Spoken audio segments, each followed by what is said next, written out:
Hello दोस्तों, तो कैसे हैं आप लोग। आशा करता हूँ कि सब लोग आप अच्छे होंगे।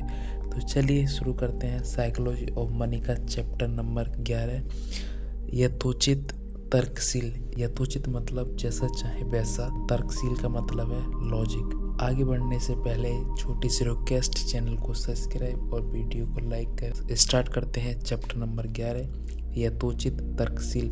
अधिकांश यथोचित होने का उद्देश्य रूखेपन से तर्कसंगत होने के प्रयास से बेहतर कार्य करता है। आप कोई सेपरेट सीट नहीं है, आप इंसान हैं, एक पेचीदा भावुक इंसान। यह समझने में मुझे जरा समय लगा, लेकिन सब समझ गया। मैं जान गया यह वित्त सबसे महत्वपूर्ण भाग है। इसके साथ एक और चीज जो मुझे महत्वपूर्ण लगी लेकिन अनदेखी रह जाती है, वित्तीय निर्णय लेते समय रूखेपन से तर्कसंगत होने का उद्देश्य न रखें। सिर्फ पर्याप्त रूप से यथोचित होने का प्रयत्न करें। यथोचित वास्तविक और इसका आप दीर्घकाल तक अनुसरण कर सकते हैं, जो संपत्ति प्रबंधन से सबसे महत्वपूर्ण है। यह समझाने के लिए कि मैं क्या कहना चाह रहा हूँ, मैं आपको एक ऐसे व्यक्ति की कहानी सुनाता हूँ जिसने मलेरिया का इलाज सिफिलिस से करने की कोशिश की। जूलियस जोरेग 19वीं सदी के एक महान मनोवैज्ञानिक थे जिनके पास दो अद्वितीय कौशल थे। वे पैटर्न को पहचानना बहुत अच्छे से जानते थे और जिसे दूसरे मूर्खतापूर्ण समझते थे, और वे उसे निर्भीक कहते थे। उनकी विशेषता विकेट न्यूरोसिफिलिस के मरीज थे, जो उस समय में एक जानलेवा रोग हुआ करता था जिसका कोई भी ज्ञात इलाज नहीं था। उन्होंने एक पैटर्न देखा शुरू किया। सिफिलिस के वे मरीज जिन्हें कोई अन्य असंबद्ध बीमारी के कारण लंबे समय तक ज्वर भी आता था, वे ठीक हो जाते थे। ब्रेगर जोरेग के अनुमान लगाया कि वे एक ऐसे अंतर्ज्ञान का कारण है जो सदियों से हमारे आसपास रहा है, जिसने डॉक्टर भली भांति समझ नहीं पाते। ज्वर शारीरिक संक्रमण से लड़ने में अहम भूमिका निभाता है, इसलिए वे इस तार्किक निष्कर्ष तक पहुंच जाते हैं। 1900 के दशक की शुरुआत में जोरेग ने मरीजों को टाइफाइड, मलेरिया और चेचक के कम प्रबलता वाले इंजेक्शन देना शुरू किया, जिससे उनका इतना तेज ज्वर आ सके कि उनके सिफिलिस को ख़त्म कर दे। यह उतना ही खतरनाक है जितना सुनाई पड़ता है। इस इलाज से उनके मरीज काफ़ी लोगों की मृत्यु हो गई। अंततः वे मलेरिया के एक क्षीण रूप से इंजेक्शन का प्रयोग करने लगे, क्योंकि कुछ दिन के भयंकर ज्वर के बाद इसे किकिन से ठीक किया जा सकता था। शुक्र में पेनिसिलिन ने अंततः सिफिलिस के लिए मलेरिया थेरेपी कर दिया, लेकिन ब्रेगर जोरेग इतिहास के एक ऐसे मात्र डॉक्टर थे जिन्होंने न सिर्फ संक्रमण से लड़ने में ज्वर की भूमिका को पहचाना, बल्कि इसे उपचार के रूप में विहित भी किया। ज्वर से लोग हमेशा डरते आए हैं क्योंकि यह एक रहस्यमय होता है। प्राचीन रोम के लोग देवी फेब्रे की पूजा किया करते थे, जो लोगों को ज्वर की रक्षा करती थी। उन्हें मानने के लिए वे मंदिरों में तावीज रख जाते थे, इस उम्मीद के साथ कि ज्वर से बचा जा सके। ज्वर को पूरे विश्व भर में खराब माना जाता है। टाइलेनॉल जैसी दवाइयां देकर ज्वर के आते ही उसे कम करने की कोशिश की जाती है। लाखों वर्षों से क्रमागत उन्नति की रक्षात्मक प्रतिक्रिया के बावजूद कोई भी माता पिता, मरीज, कुछ डॉक्टर और कोई भी दवाई की कंपनी ज्वर को तुर्कीत के अलावा किसी और रूप में नहीं देखते, जिससे हर पल में छुटकारा पाना जरूरी है। एक डॉक्टर का उद्देश्य सिर्फ बीमारी का इलाज करना नहीं होता, बल्कि उसकी सीमाओं के अनुसार बीमारी का इलाज करना होता है। संक्रमण का मुकाबला करने की ज्वर से थोड़ा लाभ मिल सकता है, लेकिन वह काफ़ी तकलीफ भी पहुंचाता है, और मैं डॉक्टर के पास इसलिए जाता हूँ कि तकलीफ कम हो। कंबल के अंदर ठिठुरते हुए मैं ऐसे किसी शोध की परवाह नहीं करता। ये तत्वज्ञान तर्कशील होने के बजाय यथोचित होने का प्रयास करने को संपत्ति संबंधी निर्णय लेते समय अधिक से अधिक लोगों को ध्यान में रखना चाहिए। शैक्षणिक वित्त गणितीय रूप से इष्टतम निवेश कार्यनीतियों को ढूंढने के लिए समर्पित है। मेरा अपना मत यह है कि वास्तविक संसार में लोगों को गणितीय रूप से इष्टतम कार्यनीति आवश्यकता नहीं होती। उन्हें वह कार्यनीति चाहिए होती है जो उन्हें रात को चैन की नींद सोने दे।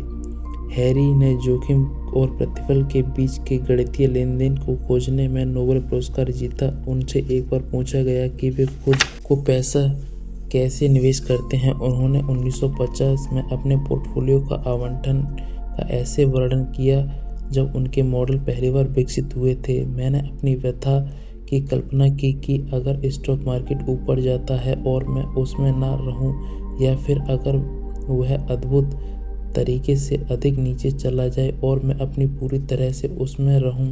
मेरा लक्ष्य भविष्य में होने वाले पछतावे को कम करना था, इसलिए मैं अपने अंशदान को बॉन्ड की इक्विटी के में बराबर बांट दिया। मार्कोविटिच ने फलतः मिश्रण में विविध उत्पन्न करके अपनी निवेश कार्यनीति बदल दी, लेकिन यहाँ पर दो बातें महत्वपूर्ण हैं। पहली यह कि भविष्य में होने वाले पछताव को कम करने को कागज पर तर्कसंगत ठहराना कठिन है, और दूसरी बात यह है कि यह ठीक है। मार्कोविटिच ना तो तर्कशील है और ना ही तर्कहीन है, वे उचित हैं। कोई भी सामान्य व्यक्ति अपनी सेवानिवृत्ति खाते में पूरे 100% को हवा में जाते देख इतना अप्रभावित नहीं रह सकता कि अडिग रूप से कार्यनीति का पालन करता रहे।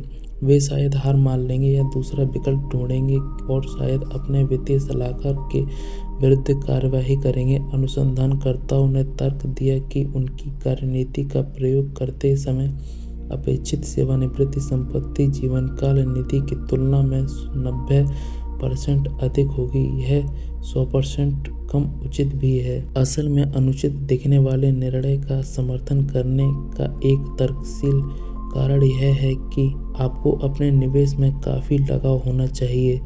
यह कोई रूढ़िवादी सलाह नहीं है। यह कहना निवेशक के लिए सम्मान के तमगे जैसा है कि वे अपने निवेश को लेकर भावहीन हैं, क्योंकि यह तर्कसंगत प्रतीत होता है। लेकिन अगर अपनी कार्यनीति और स्टॉक को लेकर भावनाओं की कमी इस भावना को बढ़ाती है कि जब वे कठिन प्रतीत होंगे आप उनसे दूर हट जाएंगे, जो तर्कशील होने सोच जैसा दिख रहा है वह देनदारी बन जाएगा। उचित निवेश जो अपनी तकनीकी रूप से त्रुटि कार्यनीतियों को लगाव रखते हैं, उनके पास यह लाभ होता है कि उनकी अपनी संपत्ति कार्यनीति के साथ टिके रहने की संभावना अधिक होती है। कुछ ऐसे वित्तीय परिवर्तित कारक भी हैं जो शुरुआती वर्षों में किसी कार्यनीति के प्रतिबद्धता की तुलना में कार्य निष्पाद का सहसंबंध होते हैं। दोनों कार्य निष्पाद की मात्रा में सफल के अंतराल में उसे बस में करने की संभावना। ऐतिहासिक रूप से यूएस मार्केट में पैसा बनाने की संभावना एक दिन के अंतराल में 50 में से 50 वर्ष तक के अंतराल में 68 वर्ष और 10 वर्ष के अंतराल में 88 वर्ष और 20 वर्ष के अंतराल में 100%। कुछ भी जो आपको इस खेल में बनाए रखे वह महत्वपूर्ण रूप से लाभदायक है। वह करिए जो आपको पसंद है। अगर आप इसे ऐसी चीज के तौर पर देखते हैं जो सफलता को आपकी ओर मोड़ने की संभावना के लिए आवश्यक स्थिरता प्रदान करे, तो आप देख पाते हैं कि यह आपकी वित्तीय कार्यनीतियों का सबसे महत्वपूर्ण भाग है। अगर आप एक ऐसी होनहार कंपनी में निवेश करते हैं जिसकी कोई आपको परवाह नहीं कि सब अच्छा जा रहा है, तो लाभ उठा सकते हैं। ऐसी भी परिस्थितियां होती हैं जहां संपत्ति को लेकर तर्कशील होने के बजाय यथोचित होना ठीक है।